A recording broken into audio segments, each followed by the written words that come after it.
Hey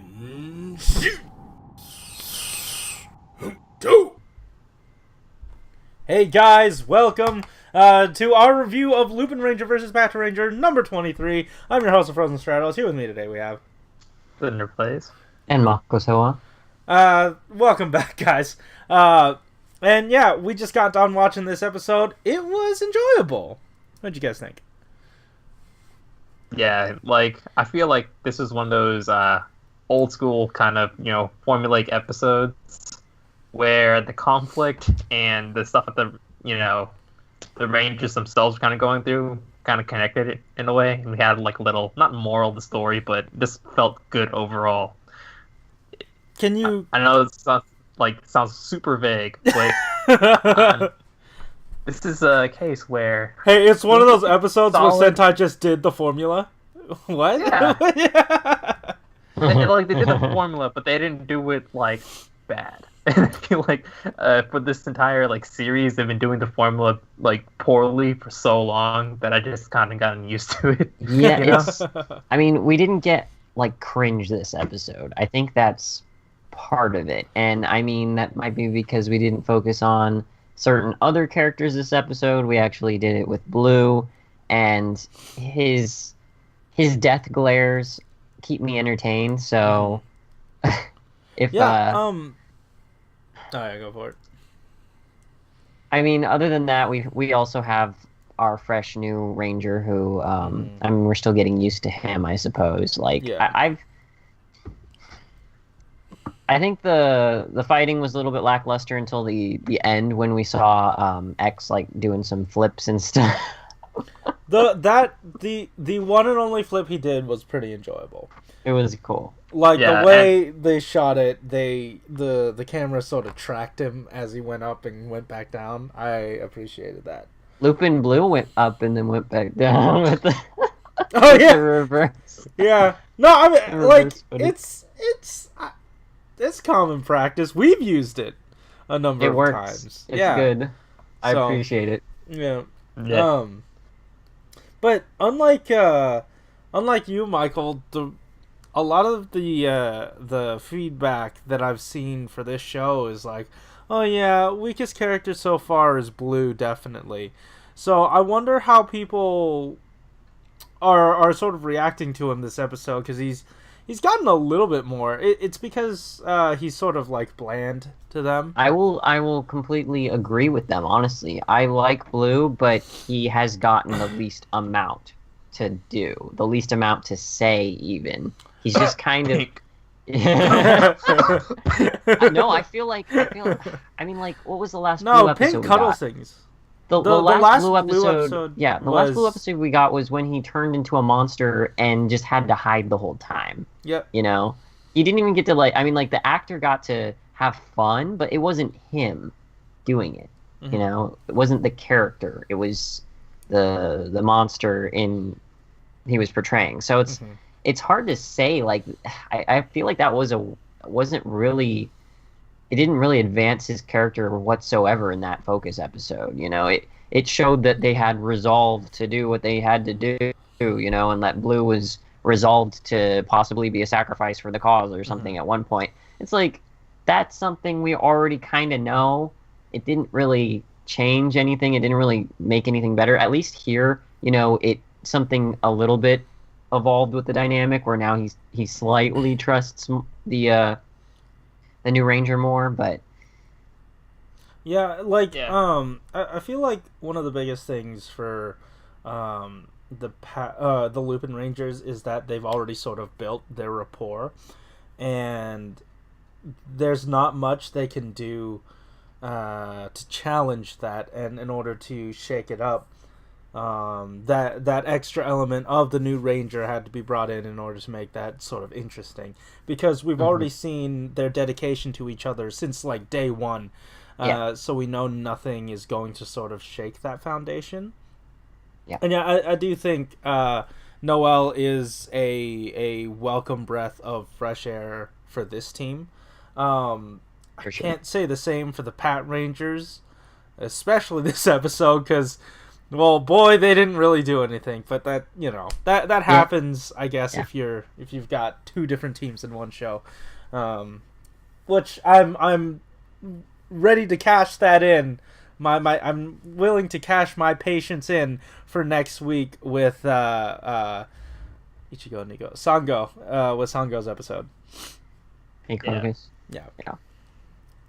Yeah, and I'm honestly really liking Lupin X right now because I feel like his little mini arcs with the other characters kind of help like flesh them out in a good way. Like it's not going too in depth in their characters, but it did definitely make both those characters a lot more likable. And I feel like they were like the weakest link in both of their teams in some regard. I agree. Yeah. Where Green is just its likability overall and just like his grading interactions with Yellow, but for Blue, we kind of like learned that like he does have a lot of part into his cooking, and I think that's something that we've always kind of knew. I'm pretty sure they kind of like hinted at it in a flashback or something, but just to kind of see him actually do the thing, it was pretty nice to see. Yeah, I mean, I think that Alex. I think the two of us have some sort of bias because it felt Shokugeki no Soma type, like the cook-off type stuff, and I mean we're just already used to that kind of stuff, so we enjoy that medium, and I think it appealed to us on a level that it might not have appealed to some other people as much. So I kind of want to know what Corey thought about the whole cooking motif, and like when the judges were judging and stuff. It was fine. It was like base level enjoyable. Seeing the food being cooked, that was it was nice. And then it's like watching a cooking show like Great British Bake Off or like Iron Chef America or regular Iron Chef regular, and just seeing that sped up and then get to the end pretty quick, and I was like, ooh, that saved a lot of time. I enjoyed that. There you go.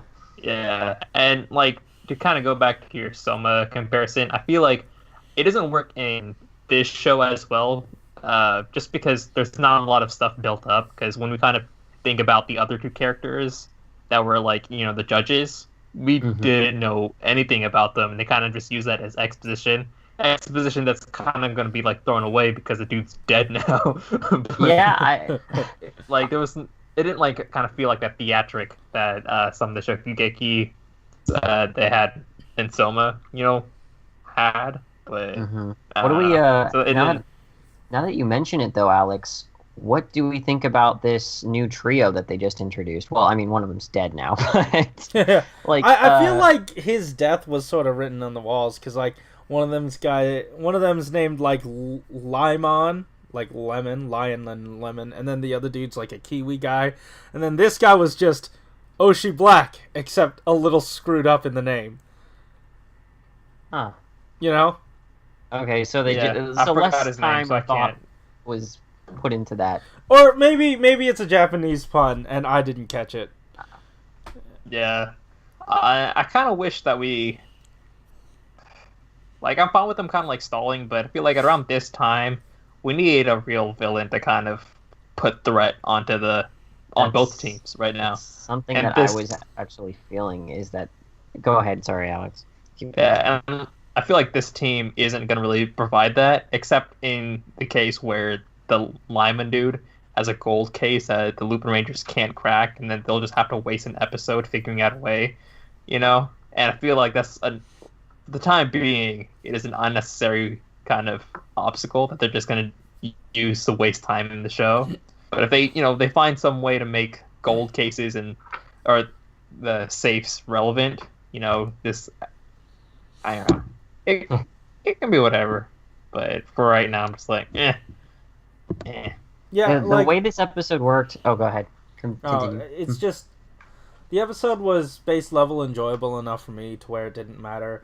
They added enough, like they hinted at enough plot threads that I was fine with what they had given us, especially since they teased this new quote team. And I feel like whatever they learn from defeating that team eventually would lead them into more maybe Zamigo stuff. Mm. So I don't know. Maybe it's set up, but the show has baited us before, so cautiously optimistic. Here's my biggest problem, and it's something that you mentioned, Alex, and that's we need around this time some villain to actually introduce a threat, and I think this was a waste of these two characters, these new villains, because this episode put everyone on this kind of comedy routine, and we didn't actually get any intimidation factor really out of those two that survived. Even when they were fighting them 1v1, like it felt kind of just business as usual. Didn't feel like there was an extra element of like, oh, this guy means business and could really cause damage. So, I'm thinking of characters like the what is it? Scorpio. Scorpio, or it's Kraken Good from Gokaiger. Can't remember his name. Nope. From Zoojer. Oh, Zoojer? He fought the Gokaigers. Oh, right, because the crossover. Okay. So, characters like that, which were, like, actually intimidating to some degree. And I don't feel that at all right now with the others. Even the gold one, he doesn't seem that impressive. I feel like we have a little bit of a different case here in that, like, we have the two separate teams, so that's already a different shakeup, and that might have like shifted everything over a little bit because we have to have time for this extra team to do its thing. So he can't be intimidating enough until he gets introduced to them too. I don't know. It's just that maybe. I feel like the villain to be afraid of is going to be Zamigo. And whatever sort of rogue element he brings to the table. And also, after Alex has said it so much, I've resolved to keeping Lupat in my head as just fertilizer for build. So I really have no sort of like up or down for this show. Like, until build ends, I don't know that I care enough. Okay, like, no joke. For me, the only characters I honestly care about are, Ichigo. I just want to see Pink and Red get together, and that's all I need. Hey, what about Green and? Ooh, I'm so pleased with last episode, and if they could just keep it there, if they have like a Robin Starfire kind of dynamic. Oh my god! Teen Titans Go, I would love the crap out of that.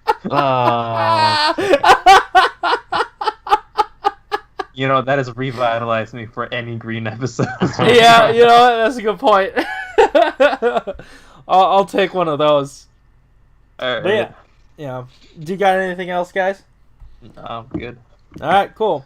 So that just about does it for us. If you like this episode, hit that like button and subscribe if you want to hear more from us each week, because a lot of you did. We reached 150 subscribers this past weekend, so thank you so much for everyone coming in, enjoying the time, and subscribing.